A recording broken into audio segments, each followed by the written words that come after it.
ओम शांति।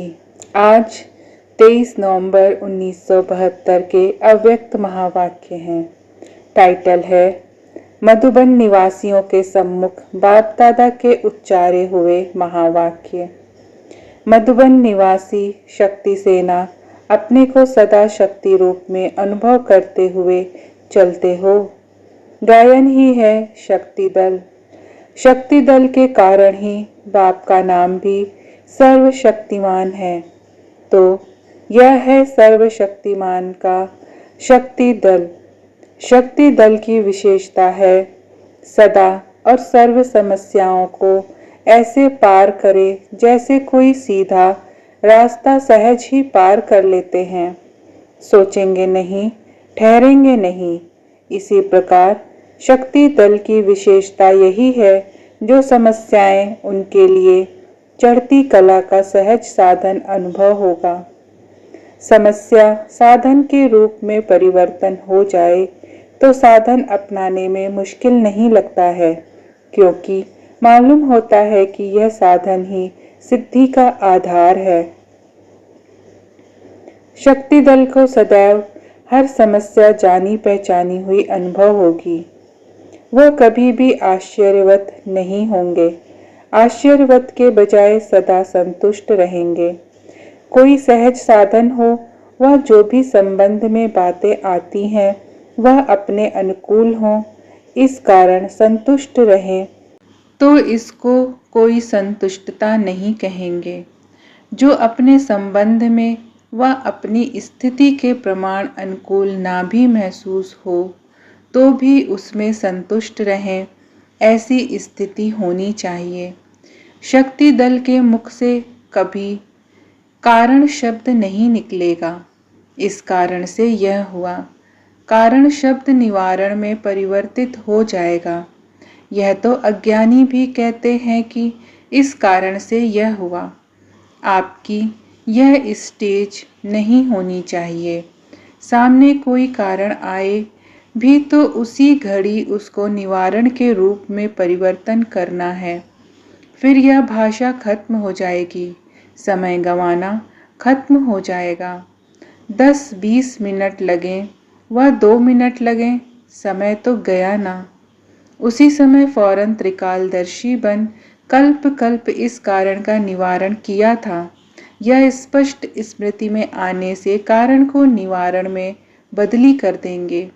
सोचेंगे नहीं कि यह करना चाहिए व नहीं, यह ठीक होगा व नहीं, यह कैसे होगा।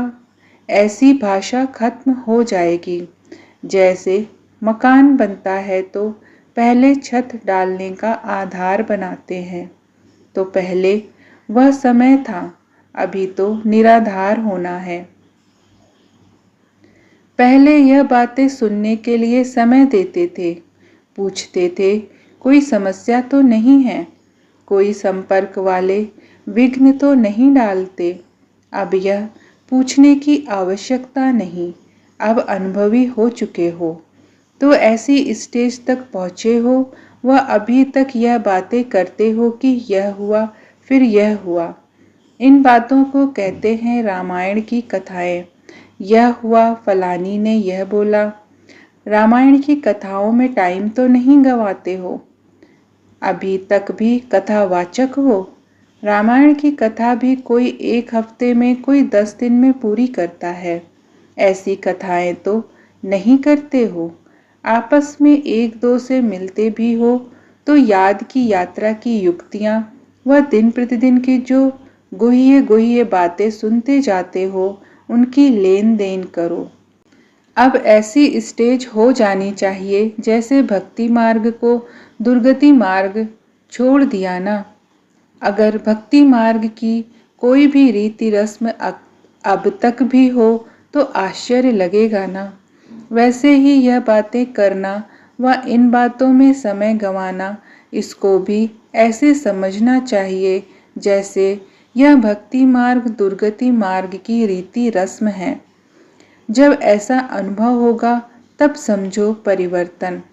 जैसे अनुभव करते हो ना, भक्ति मार्ग जैसे पिछले जन्म की बात है, इस जन्म में कब घंटी बजाएंगे व माला सुमिरन करेंगे। पास्ट लाइफ पर हंसी आएगी।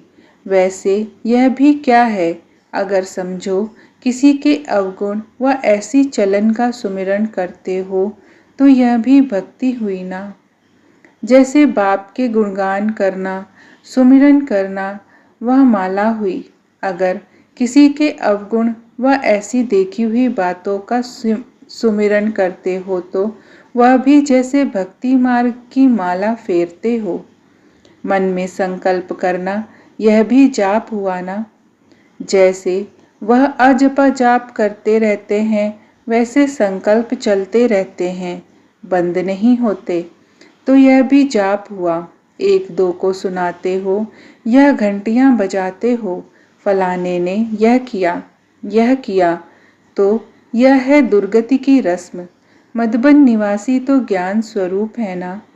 कोई भी दुर्गति की रीति रस्म चाहे स्थूल चाहे सूक्ष्म है, उनसे वैराग्य आना चाहिए। जैसे भक्ति के स्थूल साधनों से वैराग्य आ गया नॉलेज के आधार पर, वैसे इन भक्ति मार्ग के रस्म से भी ऐसे वैराग्य आना चाहिए। इस वैराग्य के बाद ही याद की स्पीड बढ़ सकेगी, नहीं तो कितना भी पुरुषार्थ करो। जैसे भक्त लोग कितना भी पुरुषार्थ करते हैं, भगवान की याद में बैठने का बैठ सकते हैं। कितना भी अपने को मारते हैं, कष्ट करते हैं, भिन्न रीति से समय देते हैं, संपत्ति लगाते हैं, फिर भी हो सकता है। यहाँ भी अगर दुर्गति मार्ग की रीति रस्म है तो याद की यात्रा की स्पीड बढ़ नहीं सकती, अटूट याद हो नहीं सकती। घंटियां बजाना आदि छूट गया कि स्थूल रूप में छोड़ सूक्ष्म रूप ले लिया। भक्तों को तो खूब चैलेंज करते हो कि टाइम वेस्ट, मनी वेस्ट करते हो। अपने को चेक करो, कहाँ तक ज्ञानी तू आत्मा बने हो।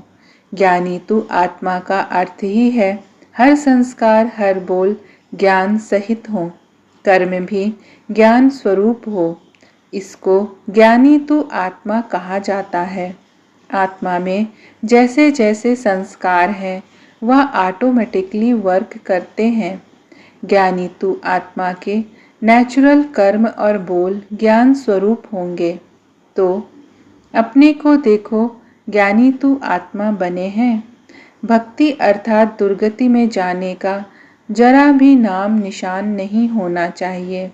जैसे आप लोग कहते हो, जहाँ ज्ञान है वहाँ भक्ति नहीं, जहाँ भक्ति है वहाँ ज्ञान नहीं।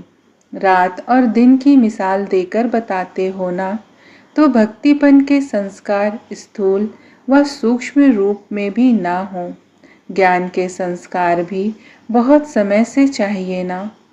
बहुत समय से अभी संस्कार नहीं भरेंगे तो बहुत समय राज्य भी नहीं करेंगे। अंत समय भरने का पुरुषार्थ करेंगे तो राज्य भाग्य भी अंत में पाएंगे। अभी से करेंगे तो राज्य भाग्य भी आदि से पाएंगे। हिसाब किताब पूरा है, जितना और उतना। मधुबन निवासियों को तो लिफ्ट है और एक्स्ट्रा गिफ्ट है, क्योंकि सामने एग्जाम्पल है।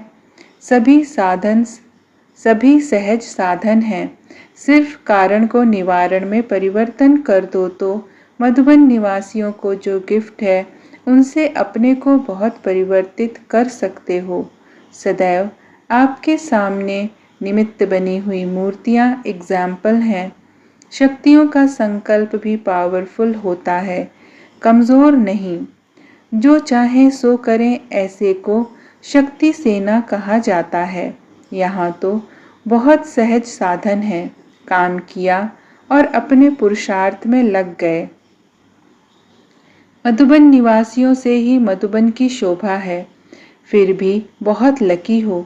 अपने को जानो ना जानो, फिर भी लकी हो।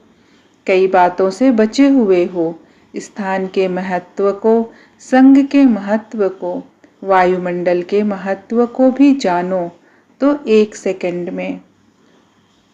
अच्छा, ओम शांति।